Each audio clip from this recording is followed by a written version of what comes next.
Berlatar dari suatu malam yang sepi, cerita diawali dengan memperlihatkannya seorang kasir minimarket yang kedatangan 3 orang pelanggan yang punya bermaksud tertentu. Dan benar saja, ketiga orang ini ternyata adalah para penjahat yang bermaksud untuk merampok semua uang yang ada di mesin kasir dengan bermodalkan sebilah pisau kecil sebagai pekarangnya. Yang tak lama muncullah pelanggan sungguhan, lebih tepatnya seorang wanita tomboy yang dengan santainya membayar barang yang akan dibelinya. Yang karena tak ada kembaliannya, si wanita tomboy ini pun tanpa takut mengambil sejumlah uang receh di dalam tas milik si penjahat. Dan tiba-tiba entah siapa wanita tomboy ini ketika penjahat itu pun habis babak belur dihajar dengan menggunakan sekaling sarden. Sehingga bisa disimpulkan bahwa wanita ini bukanlah wanita sembarangan, melainkan wanita yang punya kemampuan bela diri yang jelas tidak bisa dianggap remeh.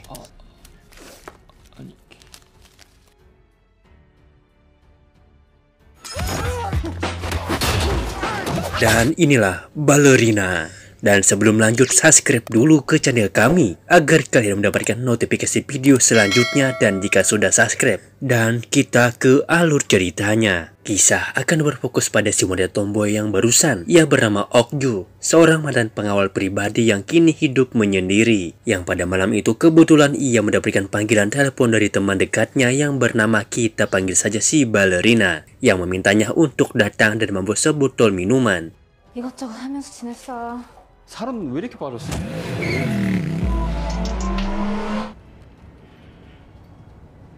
Tiba di lokasi, Okju menemukan beberapa keganjilan di apartemen si Ballerina. Salah satunya adalah ketika dipanggil tidak menyahut dan pintu kamar apartemennya yang tidak dikunci. Yang ketika ia masuk ke dalam kamarnya, Okju menemukan sebuah kotak berisi sepasang sepatu balet dan selembar kertas dengan tulisan semacam pesan terakhir sebelum kematiannya, yang isinya kurang lebih, tolong balaskan dendamku, hanya kau yang mampu melakukannya. Lengkap dengan nama sebuah akun media sosial milik seseorang yang tertulis di bagian bawahnya. Dan ya, alangkah terkejutnya Okju saat menemukan teman dekatnya, satu-satunya teman ia miliki, sudah tewas di dalam kamar mandi.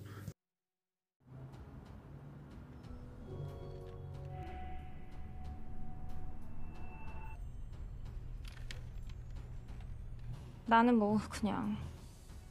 Di mana hal ini langsung membuat Okju teringat dengan momen-momen kebersamaannya dengan si Ballerina ketika awal pertama mereka berkenalan, dan Okju pergi begitu saja dengan membawa sebuah ponsel milik Ballerina. Setibanya di rumah, Okju langsung searching orang dengan nama Choi, yang ternyata adalah seorang penjual makanan khas Jepang, yaitu sushi. Yang ketika Okju iseng memesan satu paket, ditemukan hal mencurigakan ketika orang bernama Choi ini tiba-tiba meninggalkan obrolan ketika jawaban Okju tidak sesuai dengan yang diharapkan.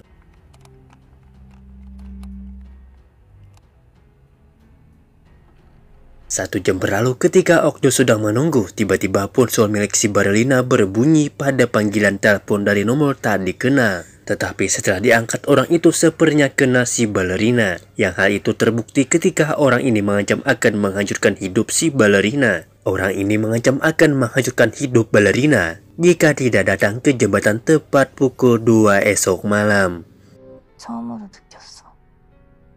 Singkat cerita, Okju terlihat sedang berada di dekat jembatan. Ia melihat ada seorang pria gondrong keluar dari dalam mobil dan memberikan kantong kepada pria lain. Yang setelah dia mati dengan seksama, akhirnya Okju menyadari jika pria gondrong tadi baru saja menjual sushi yang di dalamnya berisi narkoba. Sehingga sudah jelas bahwa pria gondrong ini adalah orang yang bernama Choi, alias pelaku yang menjadi penyebab si Ballerina nekat bunuh diri. Okju tak langsung bertindak. Okju pun memilih untuk membuntutinya dari belakang demi untuk memastikan kecurigaannya, yang akhirnya membawa Okju ke sebuah rumah besar di tengah hutan yang merupakan tempat tinggal si gondrong Choi ini.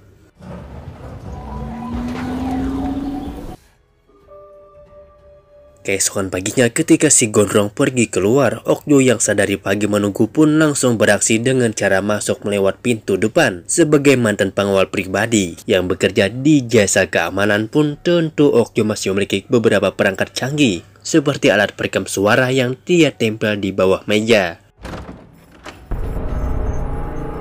Dan langkah terkejutnya Okju saat melihat banyak sekali alat-alat selebel lengkap dengan cambuk kematiannya dalam berbagai varian termasuk beberapa flash disk.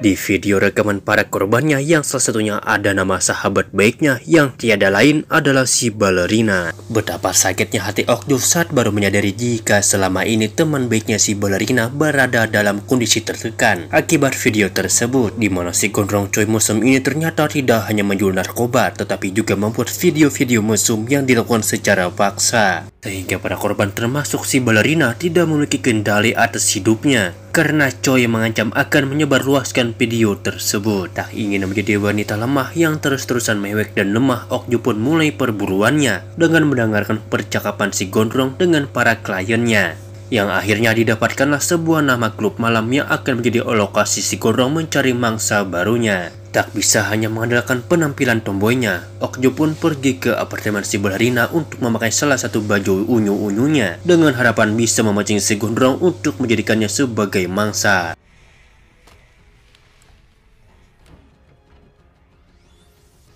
Setibanya di klub, Okju langsung melihat si bebenguk si gondrong Choi yang sedang mengamati para pengunjung yang ketika ada kesempatan, Okju pun langsung mendekatinya dengan berpura-pura salah orang. Sehingga tanpa disadari si gondrong telah masuk ke dalam jebakan yang memang sudah direncanakan.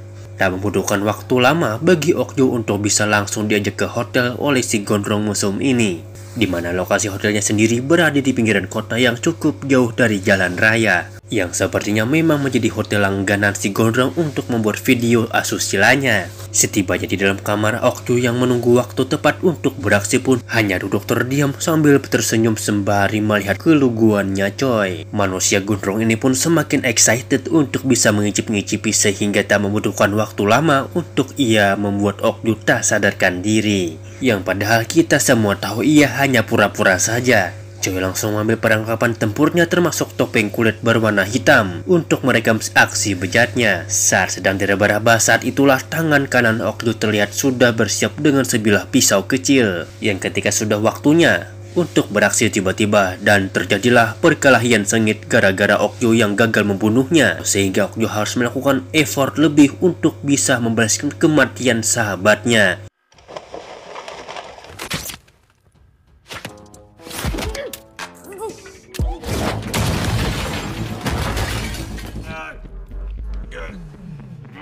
Dan tak disangka penjaga hotel ini ternyata masih satu kelompok dengan si Choi ini, yang meskipun membawa senjata api, Okju bisa dengan mudah menumbangkan dan keluar dari kamar ini. Yang di situ sudah ada penjaga hotel kedua yang kali ini membawa senjata dengan cukup brutal, alat pemotong kayu yang bisa dipakai oleh zombie di Resident Evil 4, yang ketika ia akan menyerang, tiba-tiba Okju berhasil selamat berkat seorang gadis yang tiba-tiba membuka pintu, yang mengakibatnya penjaga hotel ini kehilangan satu kakinya. Setelah berada di tempat aman, akhirnya diketahuilah si gadis ini merupakan satu korban si Choi yang sudah lama ingin memberontak tapi tak punya keberanian. Sehingga ketika menyadari jika Okju bermaksud untuk membunuh si gondrong ini, gadis muda yang bernama Yuli ini pun seakan-akan punya kesempatan untuk mewujudkannya. 올라가. 거긴 뭐예요? 영상들이지. 그래서 모든 계약을 실행할 수 있게 해달라. Beralih ke si Choi gondrong yang masih terbaring dengan luka sobek di pipinya. Di situ ada si bos besar bersama pasukannya yang sudah datang untuk menanyakan siapa yang telah berani melukaimu. Bukan apa-apa, kejadian ini tentu saja akan mencuri nama besar kelompok mereka, sehingga Choi diberi waktu 3 hari untuk membawa orang ini telah melakukan ini kepadanya. 할 수 있지?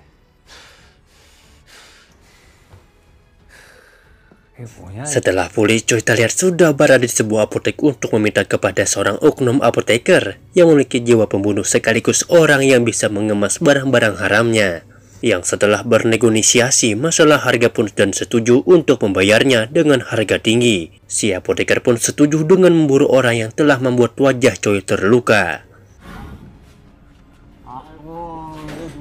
스나프 필름이나 장르도 있고. 아니요. 그랬으면 제가 알았겠죠. Kembali ke Okju yang sudah mendatangi sahabatnya yang masih bekerja di jasa keamanan untuk meminta sedikit bantuan berupa informasi tentang seorang yang bisa menjual senjata ilegal. Di mana semua persiapan ini Okju lakukan untuk melancarkan rencana keduanya, yaitu membalaskan dendam kematian si balerina sahabatnya.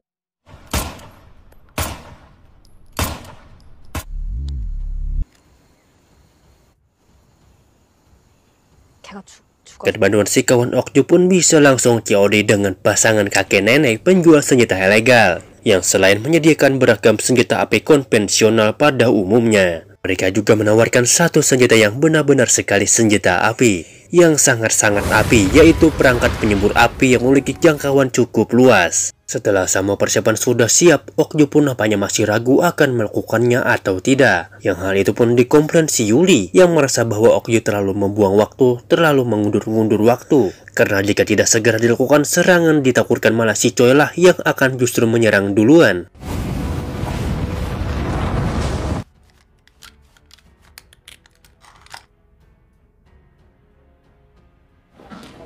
왜요?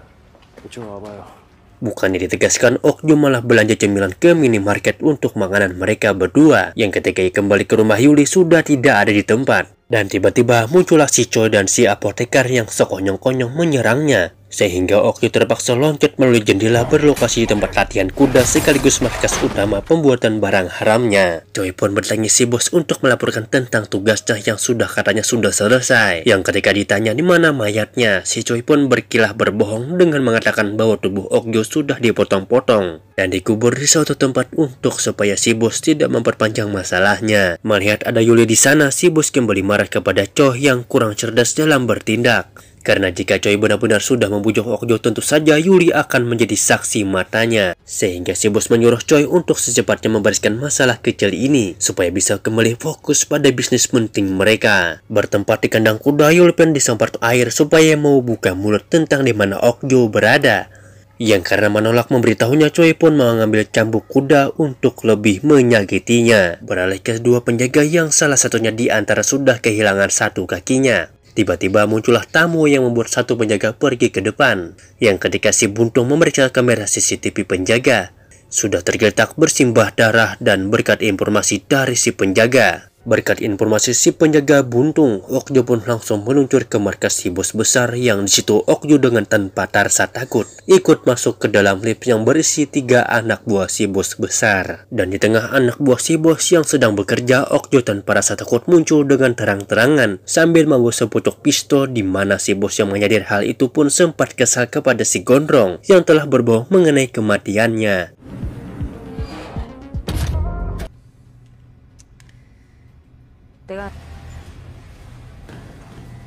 개인적인 감정이 있는 거.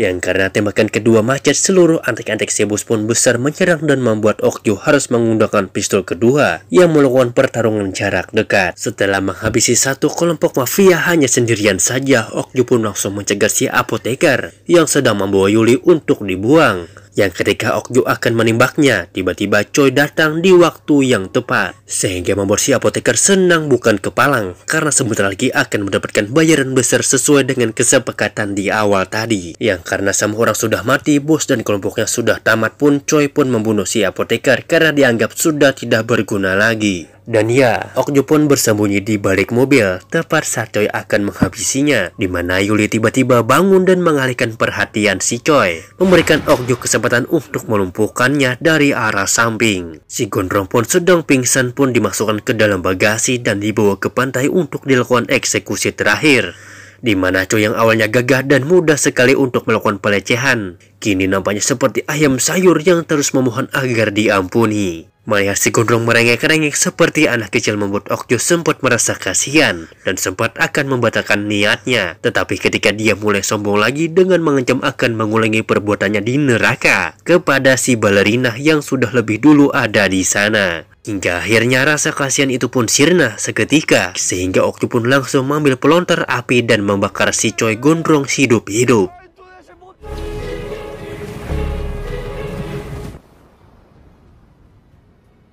Setelah berhasil menghabisi satu gerbong narkoba, Okju pun kembali ke rumah si Choi untuk mengambil semua plastis untuk barang bukti. Kemudian kembali ke pantai untuk membakar habis semua barang tersebut, termasuk mobil sport milik si Choi sebagai bentuk syukur atas keberhasilannya membalaskan dendam kematian si balerina.